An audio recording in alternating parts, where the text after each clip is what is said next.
Hi friends, ಎಲ್ಲರಿಗೂ ನಮಸ್ಕಾರ. ಮಮತಾಸ್ homely recipe ಚಾನಲ್ಗೆ ಸ್ವಾಗತ.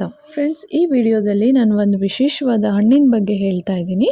ಇದನ್ನು ತಾಳೆ ಹಣ್ಣು, ತಾಟೆ ಹಣ್ಣು ಅಥವಾ ಐಸ್ ಆ್ಯಪಲ್ ಅಂತಲೂ ಕರೀತಾರೆ. ಬೇಸಿಗೆ ಟೈಮಲ್ಲಿ ನಮ್ಮ ದೇಹ ತಂಪಾಗಿಡಲಿಕ್ಕೆ ನಾವು ಎಳ್ನೀರು, ನಿಂಬೆಹಣ್ಣು, ಕಲ್ಲಂಗಡಿ ಹಣ್ಣು ಈ ಥರ ಹಣ್ಣುಗಳನ್ನ ಸೇವನೆ ಮಾಡ್ತೀವಿ. ಅದೇ ಥರ ಈ ಹಣ್ಣು ಕೂಡ ಬೇಸಿಗೆ ಟೈಮಲ್ಲೇ ಸಿಗುವಂಥ ಹಣ್ಣಿದು. ಇದನ್ನು ನೋಡಲಿಕ್ಕೆ ಸೇಮ್ ಎಳ್ನೀರು ಥರನೇ ಕಾಣಿಸುತ್ತೆ, ಆದರೆ ಟೇಸ್ಟ್ ಮಾತ್ರ ತುಂಬಾ ಚೆನ್ನಾಗಿರುತ್ತೆ. ಇದನ್ನು ಕಟ್ ಮಾಡಿದಾಗ ಒಳಗಡೆ ತೊಳೆಗಳಿರುತ್ತೆ, 3 ಅಥವಾ 2 ಅಥವಾ 1 ಆ ಥರ ಇರುತ್ತೆ. ಇದು ಜೆಲ್ಲಿ ಥರ ಇರುತ್ತೆ, ನೋಡಲಿಕ್ಕೆ ಸೇಮ್ ಐಸ್ ಥರ ಕಾಣಿಸುತ್ತೆ. ಸೊ ಹಾಗಾಗಿ ಐಸ್ ಆ್ಯಪಲ್ ಅಂತ ಕರೀತಾರೆ. ಇದರಿಂದ ತುಂಬ ಹೆಲ್ತ್ ಬೆನಿಫಿಟ್ಸ್ ಇದೆ. ಸೊ ಬೇಸಿಗೆ ಟೈಮಲ್ಲಿ ನೀವೇನಾದರೂ ಈ ಹಣ್ಣು ಎಲ್ಲಾದರೂ ನೋಡಿದರೆ ತಿನ್ನಲೇಬೇಕಾದಂಥ ಹಣ್ಣಿದು. ಈ ಹಣ್ಣಿಂದ ನಮಗೆ ತುಂಬಾ ಹೆಲ್ತ್ ಬೆನಿಫಿಟ್ಸ್ ಇದೆ. ಸೊ ಬನ್ನಿ ಫ್ರೆಂಡ್ಸ್, ಇದರ ಹೆಲ್ತ್ ಬೆನಿಫಿಟ್ಸ್ ಏನೇನು ಅಂತ ನೋಡೋಣ. ಹೈಡ್ರೇಷನ್.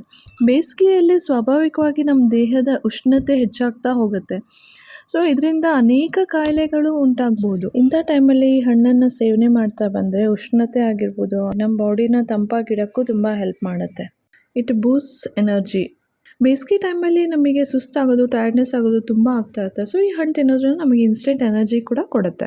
ಡೈಜೆಷನ್ ಇಶ್ಯೂ ಇರೋರಿಗೆ, ಹಾಗೆ ಕಾನ್ಸ್ಟಿಪೇಷನ್ ಇಶ್ಯೂ ಇರೋರಿಗೆ ಈ ಹಣ್ಣು ತಿನ್ನೋದ್ರಿಂದ ಅದನ್ನು ಕಡಿಮೆ ಆಗುತ್ತೆ. ಒಬೇಷನ್, ವೆಯ್ಟ್ ಲಾಸ್ ಮಾಡೋರ್ಗೂ ಇದು ಒಂದು ರಾಮಬಾಣ ಅಂತಲೇ ಹೇಳ್ಬೋದು. ಡಯಾಬಿಟಿಸ್ ಇರೋರ್ಗು ಶುಗರ್ ಲೆವೆಲ್ ಕಂಟ್ರೋಲ್ ಮಾಡಲಿಕ್ಕೂ ಹೆಲ್ಪ್ ಮಾಡುತ್ತೆ. ಸ್ಕಿನ್ ಪ್ರಾಬ್ಲಮ್ಸ್ ಅಂದರೆ ಏನೇ ಗಾಯ ಆಗಿರ್ಬೋದು, ರ್ಯಾಷಸ್ ಆಗಿರ್ಬೋದು ಅಥವಾ ಅಲರ್ಜಿ, ಇದನ್ನು ತಿನ್ನೋದ್ರಿಂದ ಅಥವಾ ಹಚ್ಕೊಳೋದ್ರಿಂದನೂ ಕಡಿಮೆ ಆಗುತ್ತೆ. ಸೊ ಹಾಗೆ ಇದರಲ್ಲಿ ನ್ಯೂಟ್ರಿಯೆಂಟ್ಸ್ ತುಂಬ ಇರುತ್ತೆ, ಅಂದರೆ ಕ್ಯಾಲ್ಶಿಯಂ, ಐರನ್, ವಿಟಮಿನ್ಸ್ ಆಗಿರ್ಬೋದು. ಸೊ ಇದರಿಂದ ನಮ್ಮ ಆರೋಗ್ಯನ ಕಾಪಾಡಲಿಕ್ಕೆ ತುಂಬ ಹೆಲ್ಪ್ ಮಾಡುತ್ತೆ. ಇದೇ ರೀತಿ ಈ ಹಣ್ಣಿನ ಬೆನಿಫಿಟ್ಸ್ ನೋಡ್ತಾ ಹೋದರೆ ತುಂಬಾ ಇದೆ. ಸೀಸನ್ಗೆ ತಕ್ಕಂಗೆ ನಾವು ಹಣ್ಣು ತಿಂತಾ ಬಂದರೆ ಆರೋಗ್ಯ ನಮ್ಮ ಕೈಯಲ್ಲೇ ಇರುತ್ತೆ. ಆರೋಗ್ಯವಾದ ಆಹಾರನ ಸೇವನೆ ಮಾಡ್ತಾ ನಮ್ಮ ಆರೋಗ್ಯ ಕಾಪಾಡ್ಕೊಳ್ಳೋಣ ಅಂತ ಹೇಳಕ್ಕೆ ಇಷ್ಟಪಡ್ತೀನಿ. ಸೊ ಈ ವಿಡಿಯೋ ಇಷ್ಟ ಆದರೆ ಲೈಕ್ ಮಾಡಿ, ಶೇರ್ ಮಾಡಿ, ಹಾಗೆ ಸಬ್ಸ್ಕ್ರೈಬ್ ಮಾಡಿ. Thanks for watching.